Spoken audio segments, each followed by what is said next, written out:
insane OpenClaw news, there is now a skill manager which basically lets you create, export and import and restore skills specifically.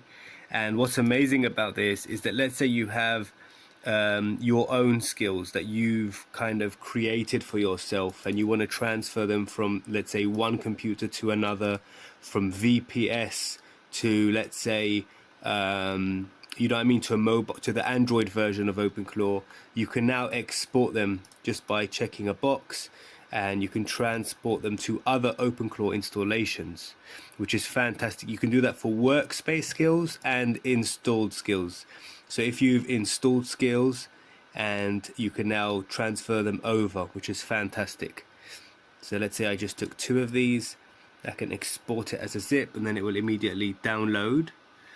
And once it's downloaded, it's exporting right now. Once it's downloaded, I can then import the skill back to a different, or I can just back it up. So let's say I backed it up today. Today is March the 5th, and then I can literally restore the skill. So if, for example, I break it by mistake, I just click on the restore button, and then I can also download it by clicking here, and it downloads it. And then I can, if I ever like move or restart, or I don't know what can happen, you know what I mean? So that's the skill manager. Also, the skill store is fantastic because it actually scans each skill for viruses before installing.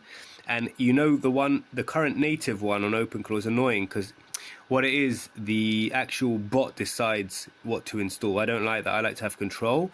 And basically, and this I've already shown you, is the safety restore points, where you can create a restore point and it literally saves your entire OpenClaw configuration. So every time you have a restore point where everything's working perfectly, create a restore point, because OpenClaw freaking breaks. It breaks all the freaking time. And that's why this is so important, to safeguard your skills, safeguard your entire installation. So if you did go back but then you forgot to add a skill, make sure then you have skills, you can re-import them and export them. Alright guys, thanks for watching. Oh, by the way, how do you get all of this? It's not in the native OpenClaw, it comes with Claw Launcher. Claw Launcher is basically an app that allows you to manage OpenClaw or install OpenClaw. So it's perfect for anyone who's non-technical, works on Mac, PC, VPS and Android, and it's beginner friendly. It will fix OpenClaw if your OpenClaw is broken, it will install it for you, and last but not least, it will, so get the version that makes sense for you, whether you're running on VPS, you want to run on VPS or on Android, you can decide.